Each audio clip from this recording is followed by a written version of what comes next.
창세기 12장 1절에서부터 9절까지 말씀, 구약성경 14면에 있습니다. 여호와께서 아브라함에게 이르시되 너는 너희 고향과 친척과 아버지의 집을 떠나 내가 내게 보여줄 땅으로 가라. 내가 너로 큰 민족을 이루고 내게 복을 주어 내 이름을 창대하게 가리니 너는 복이 될지라. 너를 축복하는 자에게는 내가 복을 내리고 너를 저주하는 자에게는 내가 저주하리니 땅의 모든 족속이 너로 말미암아 복을 얻을 것이라 하신지라.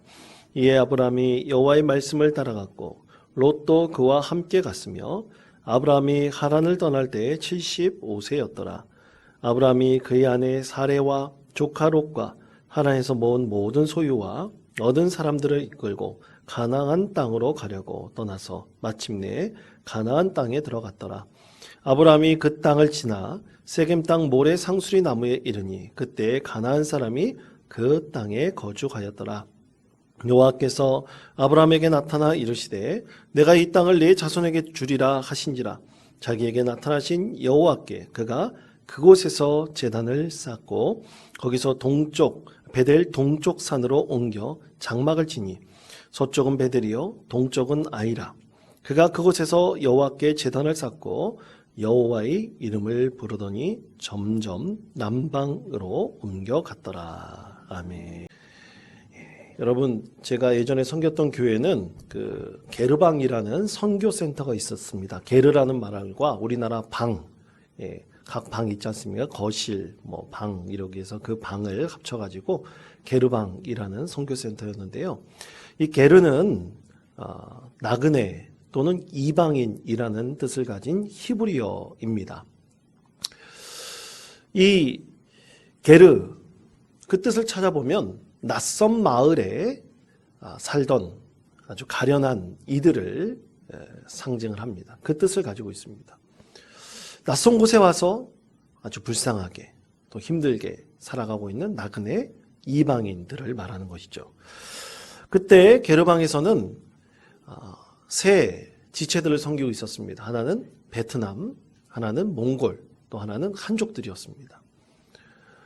그들이 한국 땅에 어떤 목적을 갖고 오지 않았습니까? 돈 벌러 왔죠, 사실은. 코리안 드림을 꿈꾸면서 한국에 왔는데 그들이 이 땅에 살면서 그 꿈을 이루도록, 그 소망을 이루도록 돕게 하고, 또 우리가 교회의 목적이 뭡니까? 땅끝까지 이르러 내 증인이 되라 하신 하나님의 말씀을 우리가 이루는 것 아닙니까? 그들이 그리스도인이 되어서 게르러 살아가는 이 땅에서뿐만 아니라 자신의 고향으로 돌아가서도 그곳에서도 하나님의 나라를 이루며 살도록 그렇게 선교하는 것이죠.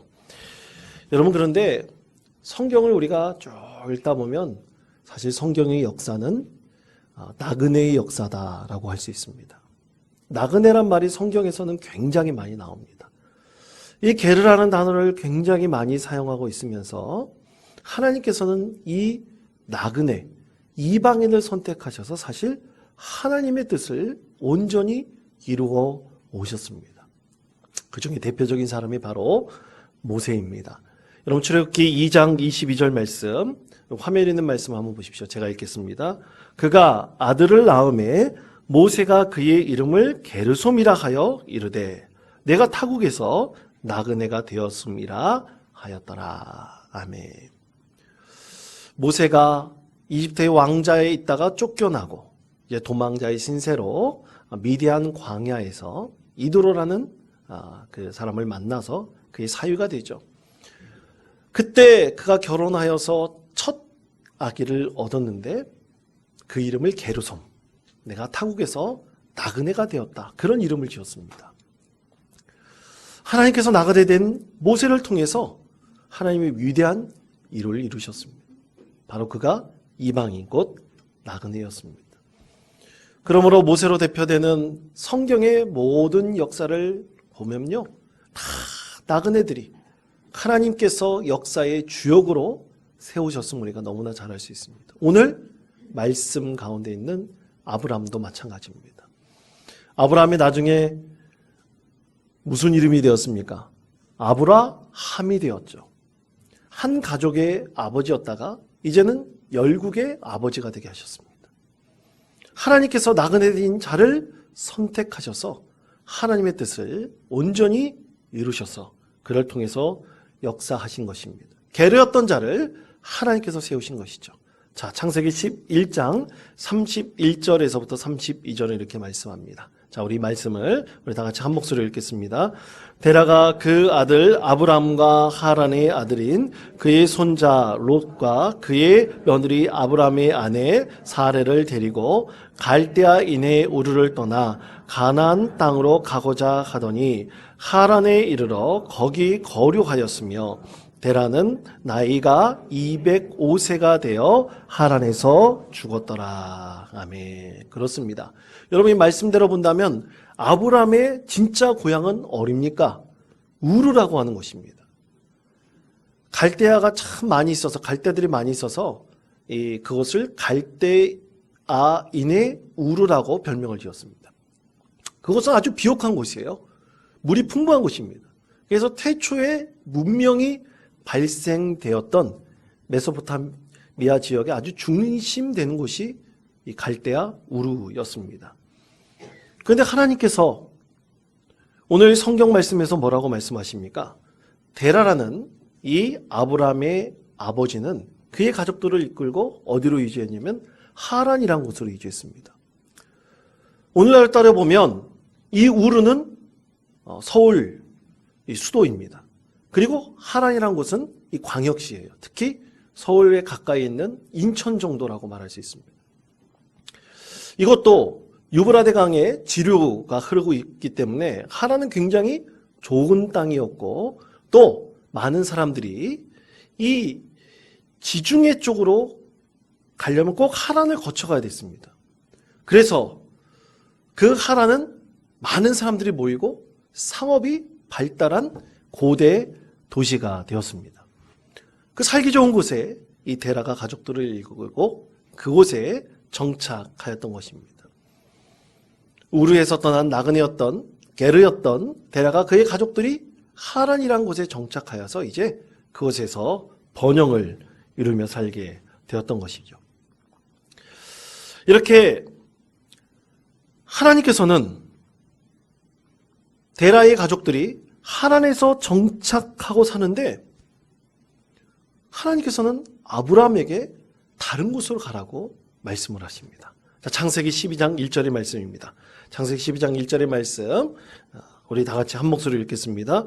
여호와께서 아브라함에게 이르시되 너는 너의 고향과 친척과 고향, 친척, 아버지의 집을 떠나라 말씀하십니다. 아브라함이 아마 갈대아 우르에서 태어났던 것 같습니다. 그러나 그의 아버지를 따라서 그가 하란에 정착하여서 이제 제2의 고향이 되었어요. 수십 년 동안 그곳에서 일가를 이루며 살았습니다. 근데 하나님께서 나타나셔서 그에게 내가 지시할 땅으로 가라. 그러기 위해서는 고향, 친척, 아버지의 집을 떠나야 된다 말씀하십니다. 잠시 들렀다 가라는 것이 아닙니다. 다시 아브라함은 그 전에 그의 아버지가 하란 땅에 정착한 이후에 그곳에서 평생을 살 거로 생각했지만 아브라함은 하나님의 뜻에 따라 다시 나그네 게르의 인생을 살게 되었습니다. 자, 그렇다면 사랑하는 성도 여러분, 왜 하나님께서는 그를 다른 땅으로 보내셨을까요? 오늘 말씀을 통해서 하나님께서는 우리 인생 가운데 세 가지 중요한 의미가 있음을 말씀을 하십니다. 첫째는 삶의 전환점입니다. 자, 창세기 12장 4절의 말씀입니다. 이 말씀 우리가 목소리를 합하여 한 목소리로 읽겠습니다. 이에 아브라함이 여호와의 말씀을 따라갔고 롯도 그와 함께 갔으며 아브라함이 하란을 떠날 때에 75세였더라. 아멘. 자, 아브라함에게 75세 작은 나이가 아닙니다. 75세의 나이에 하나님의 계시가 임하여 아브라함은 자신의 의지가 아니라 하나님의 의지대로 하나님 말씀대로 그는 삶의 자리를 옮겼습니다. 그 당시에 나그네 이방인이 된다는 것은 너무나 놀라운 도전이었습니다. 그의 조상들이 그래 왔던 것처럼 그는 다시 나그네의 인생이 되었고 다시 인생이 대전환점을 맞이하게 되었습니다. 여러분, 우리 인생 가운데 누구나 큰 전환점이 있습니다. 저도 마찬가지고 오늘 말씀을 듣고 예배하는 여러분들도 다 마찬가지입니다. 분명히 여러분 가운데 인생의 여러 전환점들이 있었을 것입니다. 그런데 하나는 내가 원해서 내 인생의 전환점을 맞는 사람이 있고, 내가 전혀 원하지 않는데 타의에 의해서, 아니면 내가 결코 바라지 않는데 여러 가지 위기 때문에 인생의 전환점을 맞는 사람들이 있습니다. 오늘 아브라함처럼 낯선 땅에서 나그네의 삶을 살아갈 수밖에 없는 진짜 이방인들이 우리 삶의 자리 가운데서 분명히 존재하고 있습니다. 얼마 전 경인일보, 인천에서 나오는 신문입니다. 그 경인일보에 한 뉴스가 보도되었는데요. 그 내용은 아까 우리 장로님께서도 기도하셨지만 우크라이나 전쟁이 상당히 전 세계적으로 큰 피해를 입히고 있습니다. 원치 않는 기름값이 너무나 많이 올라가지고요. 저도 기름값 올라가는 거 보면 아주 깜짝깜짝 놀랍니다. 그리고 그 전쟁으로 인해서 물류가 제대로 되지 않습니다. 또 그것으로 인해서 원치 않는데 타국으로 도망 나온 사람들이 있습니다. 그 중에서 인천 지역으로 도망 나온 난민들이 있었습니다. 우크라이나 사람들이 있는 겁니다. 그런데 여러분, 그 우크라이나 사람들이 어떤 사람들이, 특별한 사람들이요. 그들의 조상이 바로 우리 같은 조선인, 한국 사람들이었습니다. 후손들인 고려인들이었습니다. 여러분, 이 고려인의 역사를 여러분 뒤집어 보면 한많은 우리 민족의 아픈 역사하고 그 맥을 다 같이 하고 있습니다. 1800년대 말에 우리 조선 사람들이 먹고 살기 위해서 자신의 의지대로 오늘 아브라함의 아버지처럼 러시아 땅으로 갔습니다. 거기서 죽을 고생을 하며 드디어 정착하게 되었는데요. 그들이 바로 고려인들이었던 것입니다. 여러분, 저도 고려인을 만나보았습니다. 예전에 우즈베키스탄에 7박 8일 동안 여행을 갔을 때 고려인들이 만나서 그들이 밥도 해주고 통역도 해줬습니다. 근데 그들이 맛있다고 대접한 첫 번째 요리가 뭔지 아십니까? 김치찌개도 아니고 된장찌개도 아니고 보신탕이었습니다. 나는 그 땅에서 보신탕 먹을 줄 처음 알았습니다. 꽤 맛있더라고요. 그런데 이 고려인들이 움직이는 곳, 그들이 사는 곳에 항상 우리가 먹는 음식들이 있습니다. 김치가 있습니다. 그리고 가능하면 된장, 고추장을 담가 먹습니다. 그곳에 우즈베키스탄에 사람들이, 고려인들이 살게 된 것은 결코 자신들의 의지가 아니었습니다. 1920년대 스탈린이 소련의 모든 정권을 장악하고 난 다음부터 강제로 중앙아시아인 그 스탄공화국에 있는 그 중앙아시아로 이 고려인들을 이주시켰습니다. 1800년대 말부터 고려인들이 러시아 땅에 들어가 정착하여 제2의 고향으로 삼았던 수십 년 동안 그 땅에 살았던 사람들을 힘으로 강제로 이주시켜버린 것입니다. 그렇게 중앙아시아로 이주된 사람들, 수많은 사람들이 굶어 죽었습니다. 추워서 얼어 죽었습니다. 약 인구의 3분의 1 이상의 고려인들이 그곳에서 죽었다는 기록도 있습니다. 자기가 원치 않는 길이었죠.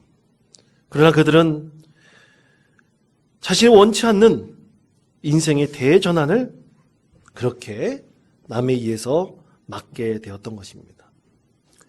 사랑하는 성도 여러분, 우리는 살다 보면 내가 원하든 원하지 않든 어떤 인생의 중요한 전환점 등을 분명히 맞게 됩니다.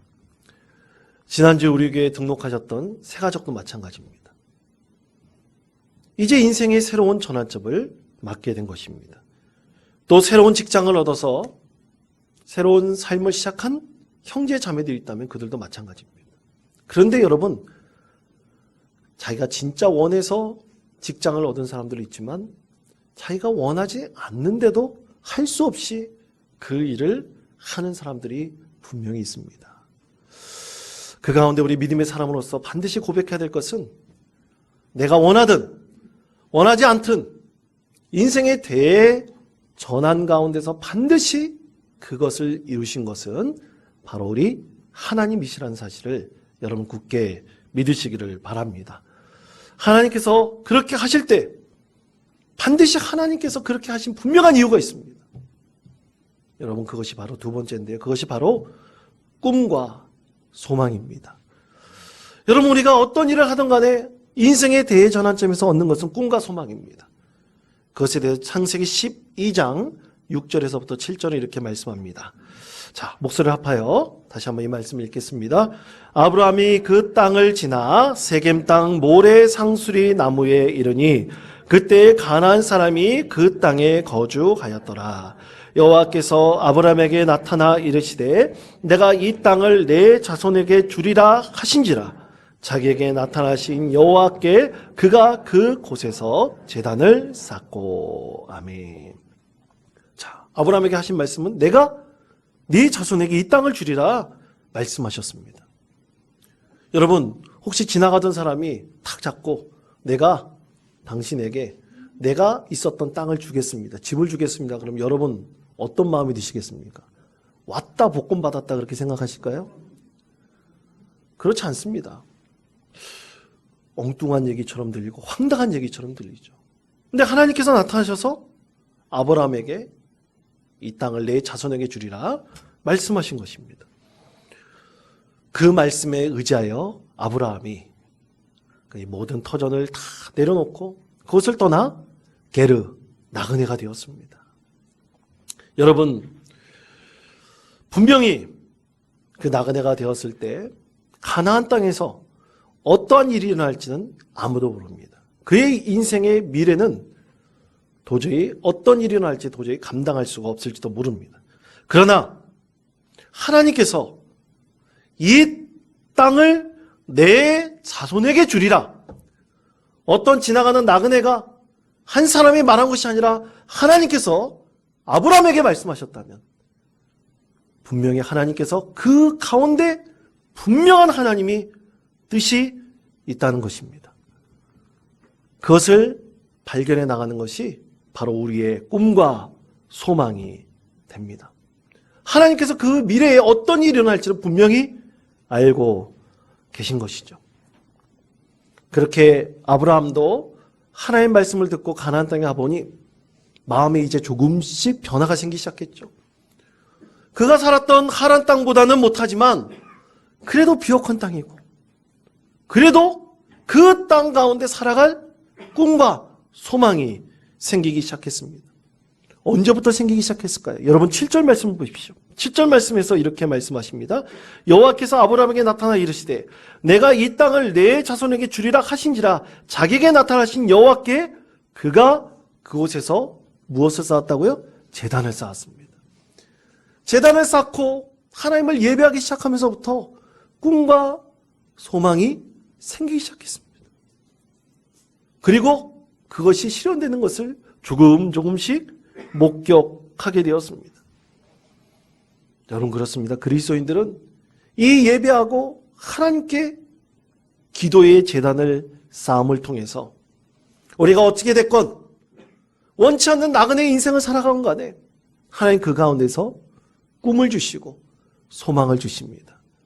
그것이 바로 하나님께서 나그네가 되지만 그 가운데 함께 하시는 하나님의 뜻입니다. 예전에 저하고 아주 친하게 지내던 지인 목사님이 가끔 전화가 걸려와서 가족 소식들을 전합니다. 우리 아들하고 큰아들하고 동갑이에요. 그래서 이 아이도 작년에 수시로 대학을 들어갔습니다. 근데 전에 한번 말씀드린 적이 있는데 이 아이가 아버지 어머니에게 조건을 걸었어요. 아무 대학이나 가도 좋다. 그런데 절대로 면접하게 하지 마라. 그리고 아무 대학이나 좋으니 내 점수에 충분한 대학에 들어가게 하라. 자기 점수가 얼마나 나든지도 모르고 그렇게 조건을 걸었답니다. 여러분, 요즘 아이들 참 제멋대로입니다. 저로 아이들 키워보니까 참 제멋대로예요. 그런데 이 아이들 그래도 부모의 마음에 얼마나 간절합니까? 그래가지고 열심히 알아봐가지고 수시를 넣어가지고 대학에 들어갔어요. 저희 아들하고 대학은 다르지만 같은 과로 갔습니다. 그래서 얼마 전에 연락이 왔어요. 연락이 왔는데 제 아내하고 이렇게 통화하면서 요즘 어떻게 지내느냐 아들. 우리 아들하고 이제 동갑이고 친구니까 어떻게 지내나 물어봤더니 아유 사모님, 목사님 우리 아이가 얼마나 열심히 공부하는지 모르겠어요. 그러면서 입이 닳도록 침이 마르도록 그 아이를 자랑하더랍니다. 자기가 원하지 않는 것이었습니다. 부모에 의해서 선택된 길이었습니다. 그러나 하나님께서 행하신다면 그 자녀에게 꿈과 소망을 키우시고 자라나게 하시는 것은 바로 하나님이십니다. 여러분 아까 말씀드린 우크라이나의 그 전쟁으로 인해서 자신의 고향을 등지고 탈출한 고려인들 원치 않은 땅이 왔습니다. 사실 한국이 고향이지만 할 수 없이 이 땅에 오게 되었습니다. 살기 위해서 왔습니다. 타국이 나그네의 정착지였었는데 사실 이곳이 자신의 고향이라고 하는 참 아이러니를 갖고 있죠. 그런데 그렇게 고향에 돌아왔음에도 불구하고 그들이 나그네입니다. 이방인입니다. 인천에 그 신문에서 실린 이야기들은 그것입니다. 그들이 이제 왔는데 갈 곳도 없고 먹고 살아야 되잖아요. 어떻게든 먹고 살아야 되는데 일할 곳이 없습니다. 요구하는 것이 여행자 비자가 3개월 비자 정도 주는데 이분들에게 주어진 비자가 3개월밖에 안 됩니다. 제발 6개월짜리 비자 좀 놔주십시오. 그러면 자기네들이 여기서 꿈과 소망을 가지고 먹고 살 수 있고 또 그 이후에 우리가 여기서 정착해서 살든지 아니면 전쟁이 끝나 그들 고국에 돌아가서 그 우크라이나 땅에 가서 다시 살든지 그런 꿈과 소망을 잃지 않겠습니다. 그렇게 요구하고 있었습니다. 여러분 그들이 요구하는 것 우리가 특히 믿음의 사람이라면 사실 기도하고 들어줘야 되지 않겠습니까? 정부에 그런 요직에 있는 사람이 그리스도인이라면 정치적 이해관계를 떠나서 그들을 도와주는 것이 마땅히 우리가 해야 될 일입니다. 하나님께서 아브라함에게 꿈과 소망을 주셨듯이 그것을 이룬 것이 바로 하나님의 뜻입니다. 사랑하는 성도 여러분, 우리가 원하든 원하지 않든 간에 우리는 분명히 인생의 여러 질곡들, 그 대전환점들을 돌아왔습니다. 그 가운데 우리의 꿈과 소망이 있었습니다. 그것을 펼쳐나가게 하시는 분이 바로 하나님이십니다. 그때마다 하나님께서 우리에게 말씀하시는 것이 있습니다. 그것은 바로 세 번째, 하나님의 뜻입니다. 하나님의 뜻을 우리가 분명히 알게 하십니다. 창세기 12장 8절에서부터 9절까지 말씀입니다. 이 말씀을 우리 다 같이 한 목소리로 읽겠습니다. 거기서 베델 동쪽 산으로 옮겨 장막을 치니 서쪽은 베델이요 동쪽은 아이라. 그가 그곳에서 여호와께 제단을 쌓고 여호와의 이름을 부르더니 점점 남방으로 옮겨갔더라. 아멘. 자, 아브라함은 점점 어디로 갔습니까? 남쪽으로 내려갔습니다. 남쪽으로 내려가면서 그가 했던 것이 무엇입니까? 계속해서 하나님을 예배하는 제단을 쌓았습니다. 옮길 때마다 쌓았습니다. 그 옮길 때마다 하나님께 물어봤습니다. 여러분 한번 생각해 보십시오. 아브라함이 하나님께 기도할 때 하나님 저에게 큰 민족을 주십시오. 하나님 저를 축복의 통로 되게 해주십시오. 그러면서 그가 하란에서 떠나 가나안 땅으로 갔나요? 아닙니다. 하나님께서 나타나셔서 그에게 내가 지시할 땅으로 가라. 내가 너로 큰 민족을 이루고 너를 복의 통로가 되게 해주시겠다. 하나님께서 약속을 하셨습니다. 그 약속이 그의 꿈과 소망이 되었습니다. 그런 꿈과 소망을 구체적으로 이루기 위해서는 무엇을 해야 됩니까? 하나님의 뜻을 알아야죠. 하나님께서 옮기시게 하셨으면 하나님께서 그를 통해서 무엇을 이루실지 알아야 되지 않겠습니까? 그러기 위해서 아브라함은 계속해서 그가 삶의 자리를 옮길 때마다 가장 먼저 정했던 것은 그의 살 집을 먼저 구한 것이 아니라 하나님을 예배할 처소를 먼저 제단을 세웠습니다. 그때 하나님께서 하나님의 뜻을 그 가운데 펼쳐주시고 참으로 말도 안 되는 힘든 일이 있을 때마다 또 억울한 일이 있을 때마다 하나님께서는 그를 경주해 주시고 그와 함께 주셨던 것입니다. 사랑하는 성도 여러분, 우리 가운데 꿈과 소망이 있습니까? 우리가 이 세상 삶이 끝나기 전까지 우리는 항상 꿈을 꿉니다. 소망을 이룹니다. 우리 자녀에 대한 것도 있습니다. 또 우리 가족에 대한 것도 있습니다. 교회에 대한 것도 있습니다. 그것을 구체적으로 이루기 위해서 여러분 하나님께 함께 기도하시고 예배하시며 하나님의 뜻을 늘 하나님께 간절히 구하시는 믿음의 성도 되시기를 바랍니다. 그 가운데 하나님께서 반드시 확증적으로 보여주신 것이 있습니다. 아브라함은 100세에 하나님께서 내게 말씀하신 그것을 이루신다는 것을 확증했습니다. 이삭을 낳게 되므로 하나님께서 분명히 이루실 것이나 25년이 지난 다음 100세 때 확증했습니다. 당장 우리 눈에 보이지 않을지도 모릅니다. 우리가 분할할지도 모릅니다.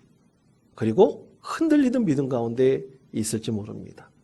그때마다 하나님 뜻을 구하시며 믿음의 재단을 쌓으시고 기도의 처소를 삼으셔서 늘 하나님께 영광 올려드리는 우리 믿음의 삶을 사시는 우리 온통교회 모든 성도 되시기를 간절히 축원드립니다.